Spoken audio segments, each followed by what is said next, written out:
Assalamualaikum warahmatullahi wabarakatuh.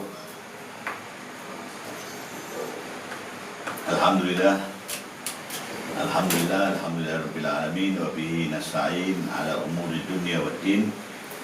Tsumma salatu wassalamu ala imamil anbiya'i wal mursalin sayyidina wa maulana Muhammadin wa ala alihi wa sahbihi ajma'in, amma ba'du. Ja'alanallahu wa iyyakum minal aidin al-faizin al-maqbulin ma'a ridha rabbil alamin, amin Allahumma amin.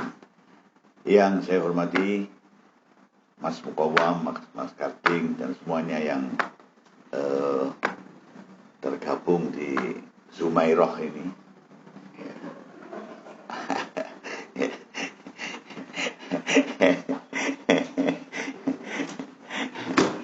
Ya. Mas Bobi yang sebetulnya ada di dekat saya ini, Mas Bobi. Alhamdulillah kesempatan ini PMII alumni Undip bisa bersilaturahmi melalui Zoom. Ini insya Allah berkahnya COVID-19, bahwa berkah buat kita. Mungkin kalau nggak ada COVID, kita nggak akan kumpul. Masing-masing sibuk sendiri-sendiri. Mas Mukawam di Jakarta juga sibuk, Mas Karting dan semuanya juga sibuk sendiri-sendiri. Nah, kita bisa bersilaturahmi. Mudah-mudahan silaturahmi ini bermanfaat sebagaimana yang disampaikan Mas Mukawam tadi, bahwa berkah yang banyak buat kita semuanya. Yang terutama mengenai halal bihalal. Ada sebagian ahli hikmah yang mengatakan bahwa jumlah bulan di dalam 1 tahun ini sebagaimana jumlah anak-anak atau putra-putra Nabi Allah Yakub alaihissalam. Yakni ada 12 anak. Yang itu jangan ditiru, Mas Koam. Zaman dulu, zaman masih murah, meriah, barokah. Jadi 12 nggak apa-apa. Sekarang ini kencing aja 2000, kan repot kalau 12. Ya.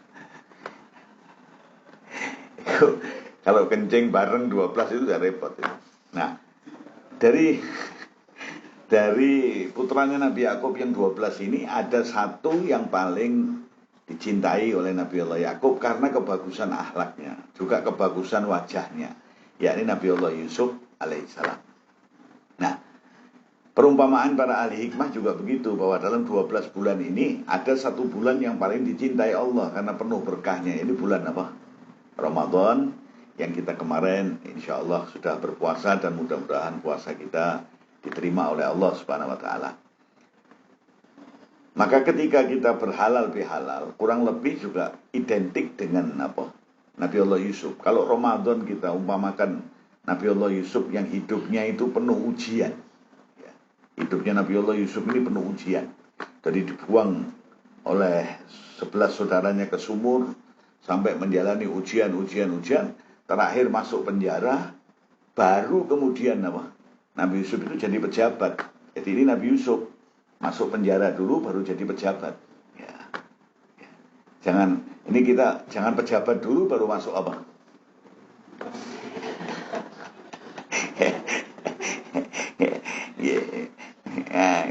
Nabi Allah Yusuf itu masuk penjara dulu, baru kemudian jadi pejabat. Artinya ujian yang dilalui itu berat, tapi di akhirnya happy ending.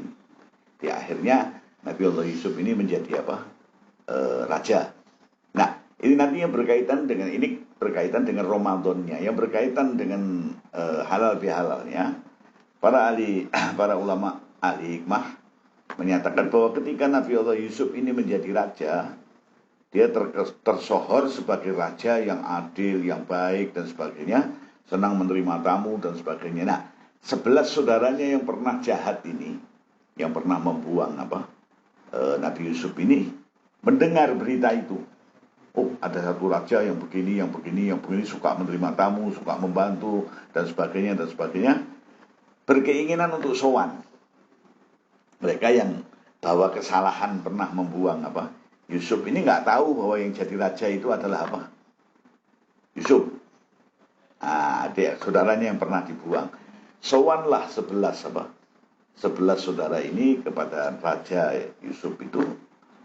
Yang kemudian Nabi Yusuf tahu bahwa ini adalah saudara-saudaraku yang pernah jahat kepadaku. Tentunya Kalau pada saat itu Nabi Yusuf mau membalas, itu satu hal yang sangat mungkin karena punya power dan sebagainya. Tetapi Nabi Yusuf tidak sedikit pun berkeinginan untuk membalas saudaranya. Bahkan sebelum saudaranya itu minta maaf sudah dimaafkan. Ya. Dan Nabi Yusuf tidak mau membuat malu saudaranya yang 11 itu dengan mengatakan, aku ini Yusuf yang pernah kau buang dulu. Enggak. Karena kalau dikatakan begitu saudaranya akan malu nanti. Maka dijaga oleh Nabi Yusuf. Tapi Nabi Yusuf kepengen tanya kabarnya ayahnya Nabi Yakub itu bagaimana. Karena dulu belum ada Zoom, belum ada WA, belum ada tidak ada kabar. Ya, dan perpisahan itu digambarkan bukan hanya masa 1 tahun, 2 tahun, tetapi perpisahan itu mencapai 96 tahun. Ya. Antara Nabi Yusuf pisah dengan keluarganya itu 96 tahun. Maka bisa dibayangkan kayak apa lamanya. Nabi Yusuf pengen tahu kabarnya Nabi Allah Yakub. Tanya kepada saudaranya, kau di sini ini kok 11 orang, katanya semuanya sesaudara. Itu kau betul-betul kabarnya ayahmu gimana? Dan apakah saudaramu ada yang kau tinggal di rumah apa di sini semua? Dia bilang, saudara saya sebetulnya ada 12, tetapi yang satu sudah meninggal. Nabi Yusuf, loh ini dulur saya ini sudah membuang saya, isik dobol meneh. Ya, penyakit hatinya belum hilang, sudah membuang saudaranya, bohong dan sebagainya. Ya, tapi Nabi Yusuf juga nggak mengatakan kemudian enggak, yang jadi raja sekarang ini yang kau datang ini aku Yusuf, enggak. Dijaga itu perasaan saudaranya supaya tidak malu. Ini bagian dari akhlak yang perlu kita tiru, bagaimana kita menjaga saudara-saudara kita ini supaya tidak berada dalam situasi yang nggak baik. Maka benar saling berkomunikasi itu kuncinya tadi, saling menolong, saling memperhatikan satu dengan dengan yang lainnya. Jangan sampai sebagaimana saudaranya Nabi Yusuf yang melihat Nabi Yusuf itu maju malah iri.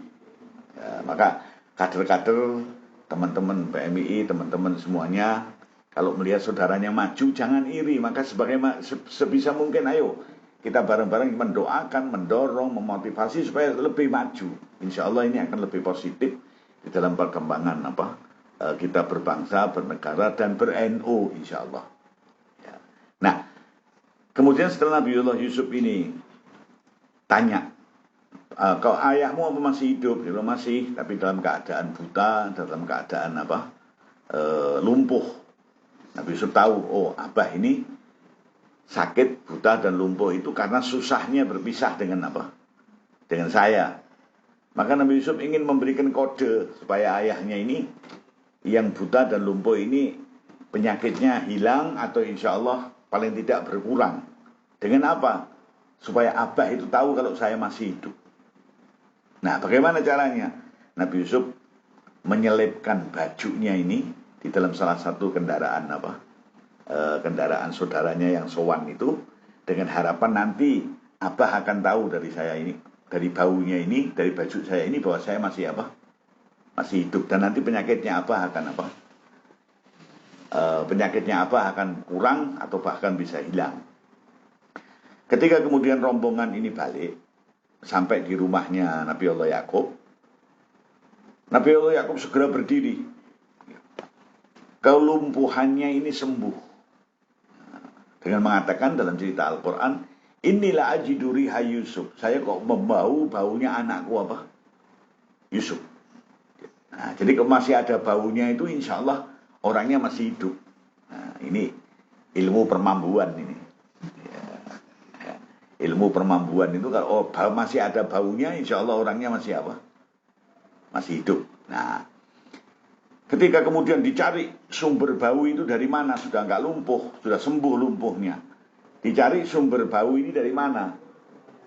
Dari salah satu kendaraan anaknya itu dibuka bagasinya, kalau sekarang ini dibuka bagasinya terdapat bajunya Nabi Allah Yusuf. Diciumi oleh Nabi Allah Yakub, segera butanya juga sembuh. Jadi datangnya bajunya Nabi Yusuf ini kepada Nabi Allah Yakub membawa 2 perubahan besar. Satu, kelumpuhannya Nabi Allah Yakub sembuh. Dua, kebutaannya juga apa? Sembuh. Nah, ini silaturahmi kita kali ini mudah-mudahan juga demikian. Ya. Membawa dua hal penting yang barangkali selama ini kita buta, tidak mau berhubungan satu dengan yang lainnya, atau mungkin lumpuh, males untuk berkomunikasi satu dengan yang lainnya. Setelah silaturahmi ini, setelah Ramadan, setelah halal bihalal ini, yang mudah-mudahan jadi kayak bajunya Nabi Yusuf itu yang datang kepada Nabi Allah Yakub, membawa dua kesembuhan, butanya lumpuh dan butanya sembuh, dan lumpuhnya juga sembuh. Sampai kemudian terkenal ada doa Yakub yang untuk penyakit mata, yang itu di kalangan para ulama terkenal. Kalau orang lagi ada penyakit mata, membaca doa itu insya Allah segera disembuhkan oleh Allah. Penyakit mata apapun, belek atau apa, kecuali mata duitan, nggak bisa. Ya, dua mata keranjang, nah ini bahaya, ini mata keranjang sama iya.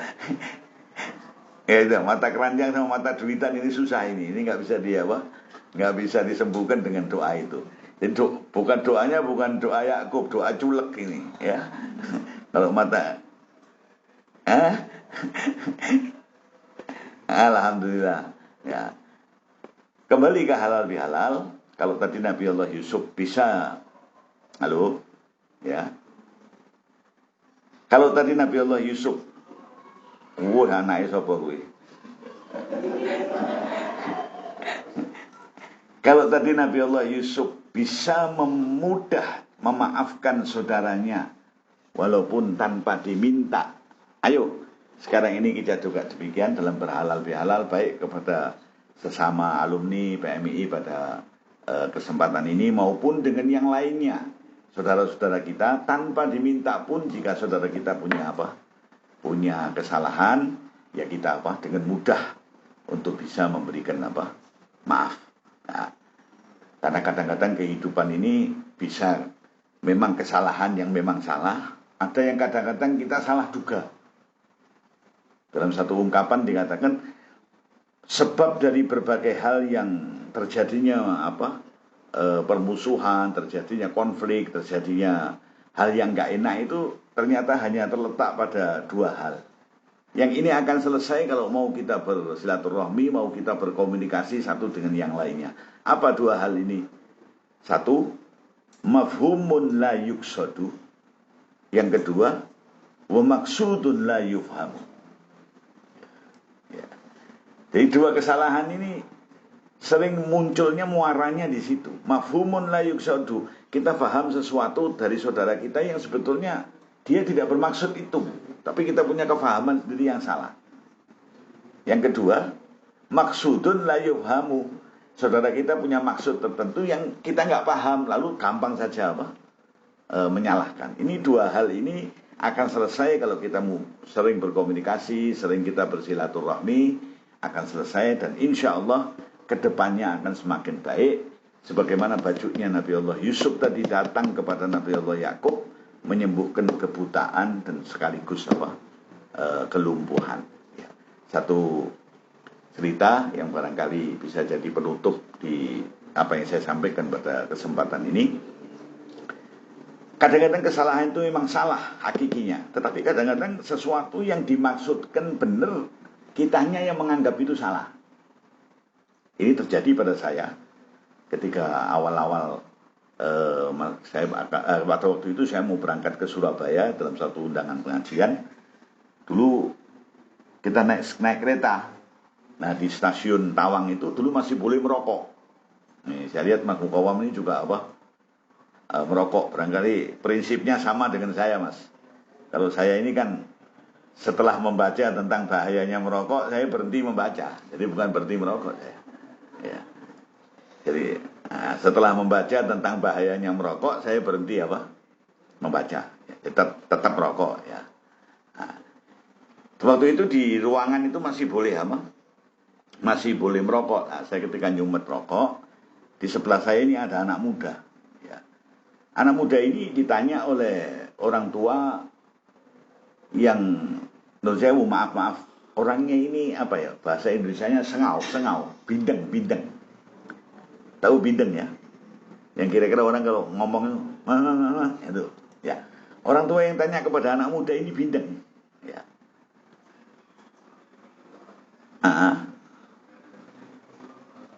Oh, masya Allah. Ya, nah itu anak muda ini saya belum sempat omong-ngomong, belum sempat komunikasi dengan dia, lagi nyumet rokok, ditanya. Yang tanya orangnya bindeng, Mas, ini jam lama. Lalu anak muda itu menjawabnya cuma begini. Nggak dijawab jam 9, nggak dijawab jam 10, nggak dijawab jam 11. Dia hanya menunjukkan jam. Lalu orangnya paham sendiri, nih, matur nuwun, pergi.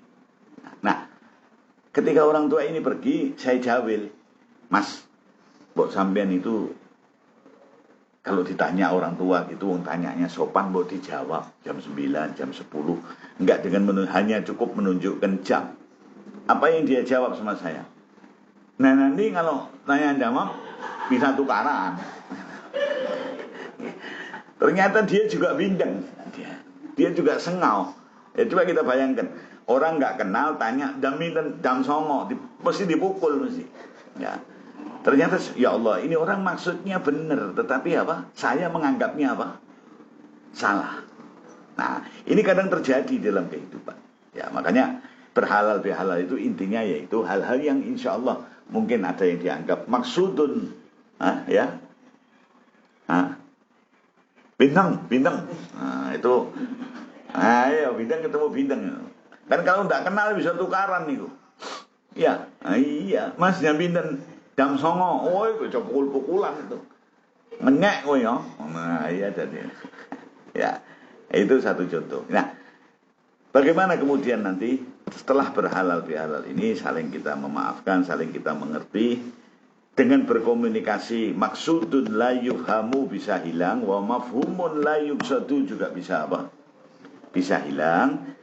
Kemudian lebih rapi kita memikirkan adik-adik kita, utamanya pada saat pendaftaran. Sering saya usulkan sebetulnya ketika pendaftaran itu, mbok ya anak-anak yang notabene yang dari desa itu bisa kita bilang insya Allah sudah itu dari desa ya NU sudah ya, gimana terutama Reksosari terutama ya,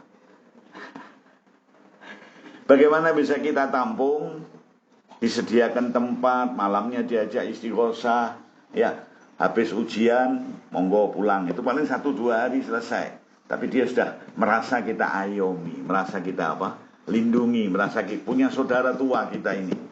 Nah, dengan demikian itu seandainya bukan orang kita pun akan insya Allah hatinya condong kepada kita. Apalagi kalau itu orang kita, akan lebih merasa punya saudara di tempat yang jauh. Itu sering saya usulkan, jadi barangkali mungkin bisa nanti kita diskusikan bagaimana untuk lebih berkembangnya PMII khususnya dan NU pada umumnya. Yang tadi kalau Mas Karding bilang dia berada di masa jaya-jayanya PMII. Saya bilang saya berada di masa kempes-kempesnya. Ketika kita masuk, anak PMII cuma 5 di Undip. Saya, Mas Adnan, kemudian ini yang angkatan saya, kalau Mas Mukawam itu 1 tahun di bawah saya.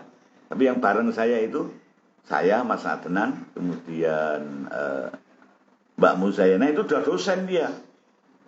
Sudah dosen. Dr. Mariami Arifin yang sekarang jadi kepala rumah sakit di Tasik. Putranya almarhum Kiai Zainal Arifin Tegal jadi kedokteran. Saya kira 3 atau 4 itu. Itu termasuk muasis awal PMII Undip. Oh ya, awal sudah ada tapi Pak. Dulu zaman kita di zaman Dal, Mas Mustafa zaman Alif. Cukup jauh ya. Itu vakum lama, memang vakum lama ya, vakum lama. Dan kemudian kita masuk dan kemudian muncul generasi di bawahnya ini Mas Mukawam, Mas Hozin dan sebagainya. Yang alhamdulillah kemudian sekali semua apa?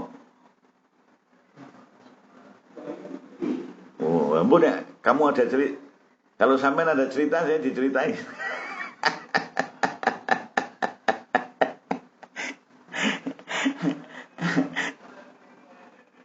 Ya, boleh.